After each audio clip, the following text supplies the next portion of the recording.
Friends, we did it. We have our first brand review, Film Emulation by Dehancer.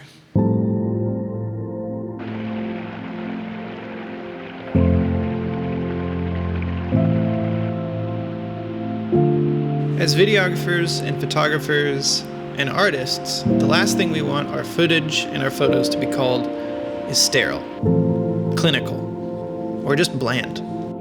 For whatever reason, whether it's the movies that inspired us or the nostalgia of the photos your dad showed you of his family from decades ago, we like this thing called cinematic. We like this thing called the film look. Stuff that looks organic, has imperfections, has flaws, and just has character to it. Now that most of us shoot on digital cameras, the problem with achieving the film look is there are so many ways to do it. And often, if you're trying to do it from scratch, it can take a long time to get it just right.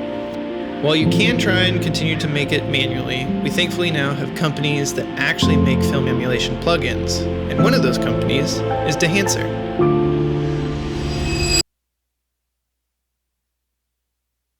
So full transparency, Dehancer reached out to me about a month ago and asked me to make an honest review of their plugin and see how they can improve, which I really appreciate. Just so you're aware though, Dehancer did give me an affiliate code, so if you use it, you get a discount and I earn a little bit of commission at no extra cost to you, and it does support this channel. Dehancer does not get to review this review before it goes live. They will be the first ones seeing it when you see it, and thankfully, I'm pretty much only have positive things to say about Dehancer. I will say there's so much to talk about with Dehancer, so I'm gonna have to split up this review into multiple parts. In this video, we're gonna talk about kind of the controls and walk through, and I can show you how I made the intro to this video. In the next video, I'm actually gonna go through how to set up a node tree for Dehancer.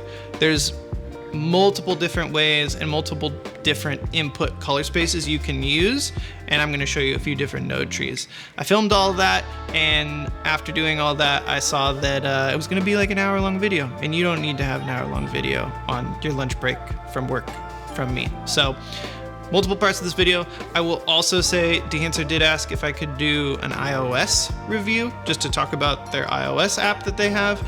They also have a photo plugin for Lightroom and Photoshop. Not going to be able to cram all of that into this one video, so probably over the next months or so, I'll probably make a few more videos, or even just Instagram Reels or Shorts talking about the iOS app and the photo app. So with all that said, let's get into Dehancer and show you all the controls of this really cool plugin.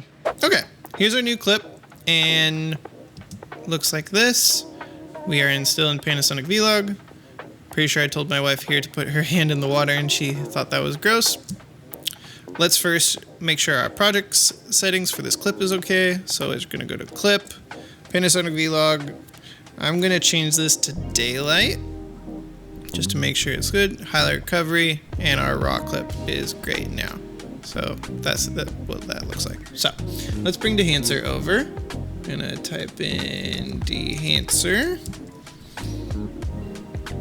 Bring it over here, and we can see Just Rec 709. So what we're gonna do is go down to choose camera, Panasonic. It defaults to GH5. I don't know why. That's just what it defaults to. Probably maybe because it's the first in the line here. But we want to go S1H, Vlog, and we're in a good place. What I tend to do first is collapse everything because there's so much. There legitimately is so much here. Collapse everything and then kind of go from top down. And if you want to take a second to look at just all the little things that are in Dehancer, from film developer, compression, expand, print, film grain, halation, bloom, damage, and even more fun stuff down there, but we'll get into it. So starting here, let's pick our film. I'm a really big fan of these Kodak Vision 3 profiles.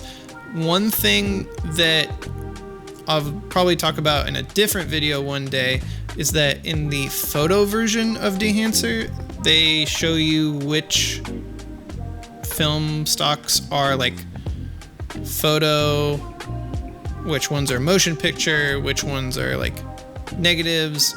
Maybe I'll pull this up on the screen and screenshot this. I wish that was a feature in here a lot of there's just so many film profiles. It'd be kind of nice to like, you know what? I want this to look like, I don't know, Fujifilm. But even like, I'm not versed enough in Fujifilm stocks or like just film in general to be like, is this a photo film stock or a motion picture film stock? It doesn't really matter, but like for this kind of stuff, I don't know. I just want to use a motion picture film stock because that's kind of the look I'm going for. So I really like this Vision 200T. Another cool one is the 250, but I'm kind of wanting a little more vintage warm, I don't know, 70s. Yeah, just a vintagey warm vibe for this. It's kind of what I did in the intro. We'll kind of replicate the intro, but not entirely. So that's what we have. If we wanted to push the film or pull the film, we can do that. I really don't know what that means. It's in the Learn section in Dehancer's website. Let's go down to print, because this is kind of what's establishing a lot more of the look. This is essentially, we have this stock, but once it's printed onto film to then show like on a movie screen, the print profile, I did read about this on Dehancer's website, like the act of printing to film actually affects the look of your image. So let's go down to Kodak 2383 print film, and that is bringing a lot of contrast in. I don't know if I read something of like Fuji works well with Fuji and Kodak works well with Kodak. That looks cool. That looks cool. I'd like to keep them the same. No, that's just how my brain works. But now we have this print, and then we can go back to Film Developer. I like adding a little bit of contrast here, and we're gonna enable. And then we can also bring up that color. Let's see where our vector scope is. Yeah, we're pretty. Where is my? There we go. Qualifier, yeah. And qualifier, Chloe's saturation is pretty undersaturated. So let's bring this up a bit. Maybe there, kind of just underneath the red. Kind of keep it a little bit of desaturated. A lot of these little, and you'll kind of see as we go through, some controls make really big effects and some controls are very subtle. And a lot of times you'll see it like in the waveform, like this color separation. If I pull that contrast even more, we can start to see like, yeah, the waveform, like it's kind of pulling colors apart versus keeping them together. I'm guessing we want a kind of muted film look, so maybe bringing this separation back, and you can kind of see, but very subtle. And I'd say like there's a lot of sensitivity with all these controls in Dehancer, which is a great feature. You don't just put it here and it jumps somewhere. I'm gonna reset that for now. Film compression, one of my favorite things to add. I generally enable, and I generally put impact a ton. It's doing this kind of cool thing to the highlights in like kind of crushing them in a way. Like it's damaging them in some ways. I feel like it's not just like an HDR wheel pulling them down, but it just adds, yeah, like a filmicness. It's a really dumb way of saying it, but I really like the way it looks. Almost like it's kind of adding more dynamic range, but it's not. I really like that. It's fine. I did read recently, expand is a good way of kind of bringing back contrast. So if we see our black levels right there, let's push those a little bit. Maybe that's too far. I can feel like Chloe's hair is starting to break a bit. So yeah, somewhere in there. And then can kind of bring the whole image up like that, adding a good amount of contrast. Depends if we want a very like, well, what's the word? Lifted look. I've more recently really enjoyed going for kind of a crushed look. I feel like it's more sharp. We've done that. This color density wheel is really cool. it's essentially, I'm pretty sure the same thing as if we added a node here, went to this, and dropped this. Yeah, because this is adding density. Generally, I'll add a density node. If I pull that off, pull this on, it looks like it's doing the same thing. So I love that this is here. And I really like that density look. Bring that in, and we can get rid of that last node. Color head, haven't spent a lot of time in this. It can this is where it has some really super sensitive things, but you're essentially like adding to different parts of the image. You can also kind of add a split tone here if you wanted. So like shadows, midtones, and highlights. Maybe push highlights, warm, midtones, warm. Yeah, trying to do like a teal and orangey thing, but then we could maybe even pull back. You can really get, yeah, I didn't want as much. Whoops. I feel like the magenta was a lot there. But yeah, not what I'm going for right now, but really powerful tools in the color head. Because I do believe when printing film, and you'll find this a lot with Dehancer, like they're taking into account like what a printer would do to the film and taking the time to do all this. After this, a lot of creative controls, your film grain. You have lots of options. You can go into all the profiles, and then you can add custom. Same with halation as well. You can kind of see where is that. I think it's kind of coming in right there. Yeah, right on that line. And if we brought it to, 8 mil, which is what I did in the intro, we're seeing a lot of halation there. And then if we went custom, pulled that back, let's see, push that, local diffusion. Oh yeah, now we're cooking. Now we're destroying the image. Yeah, you can get pretty extreme with a lot of these, which we do not need that at all. So I'm happy even with the 8. 8's pretty fine. And then you have bloom. I generally don't use this a lot. I even really generally don't use the halation a lot, but love that they're in here. Film damage, really cool. This is what I used in our intro, adding just all of the little film things. Never use that for anything outside of just fun stuff. Not sure what film breathe is. If we enable it, it's kind of adding that like flashy effect to it. Again, there's a reason behind them putting that in here, and it's all in the Learn section of Dehancer. Lastly, if we come down to Overscan, we have this awesome film strip effect. I love that this is all built into Dehancer. Don't have to go to anything else.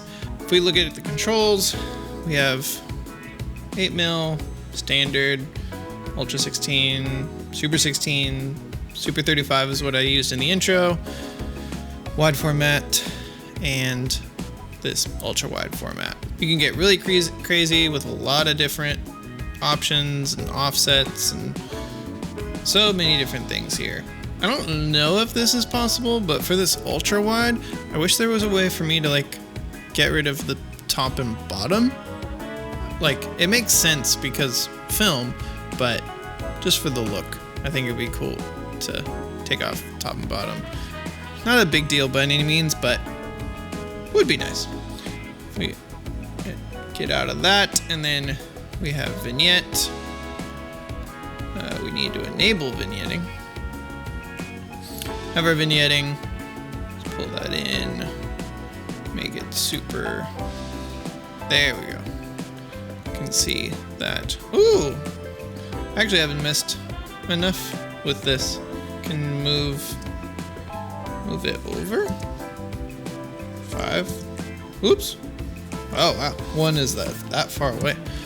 So if I did 2, I wish I could drag this. Looks like I can't drag that. It's a little bit of a bummer. So 0.3, trying to get it right on Chloe. I love that you can move the vignette. And then let's feather that out more. Maybe like a 50.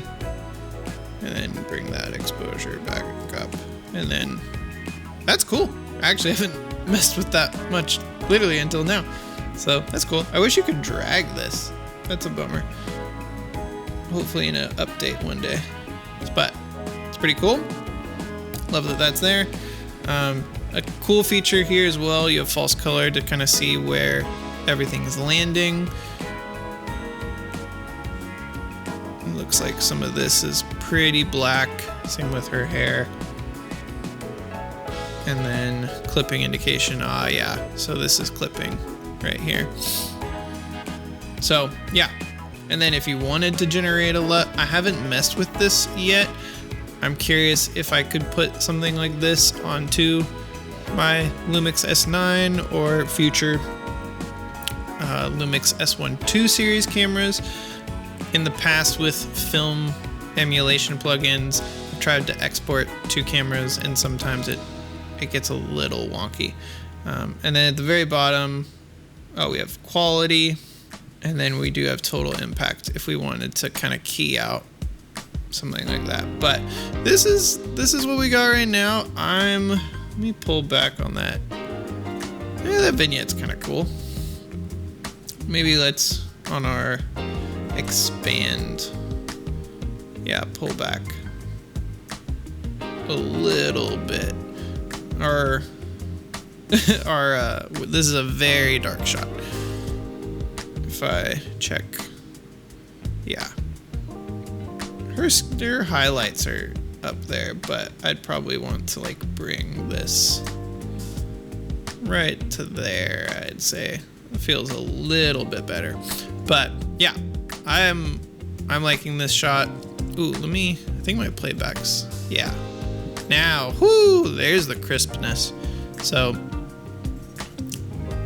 and our frames per second playback is dropping. Oh, we're at 23. That's nice. I'm happy with that clip. I really, really like that. I'm happy with where we are right now. I really like this. I love the warm vintage look.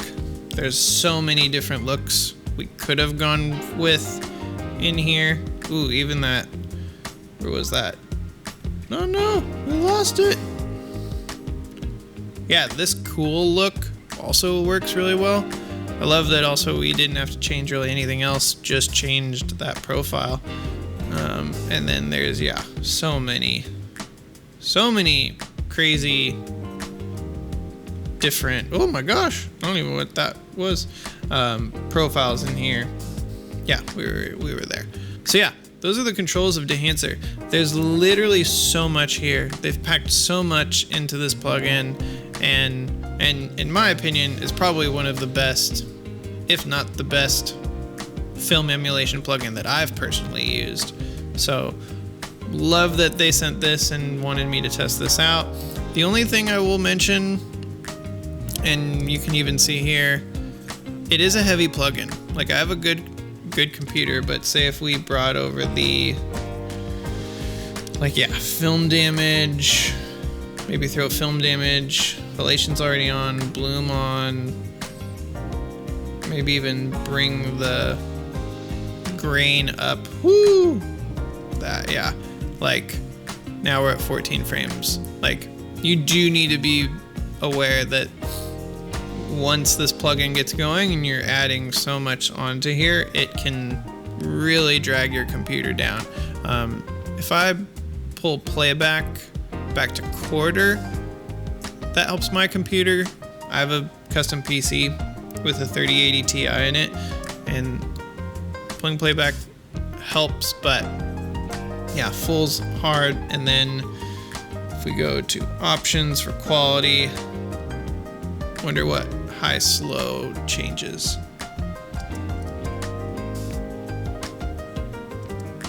That's probably making it worse. Let's see, playback quarter.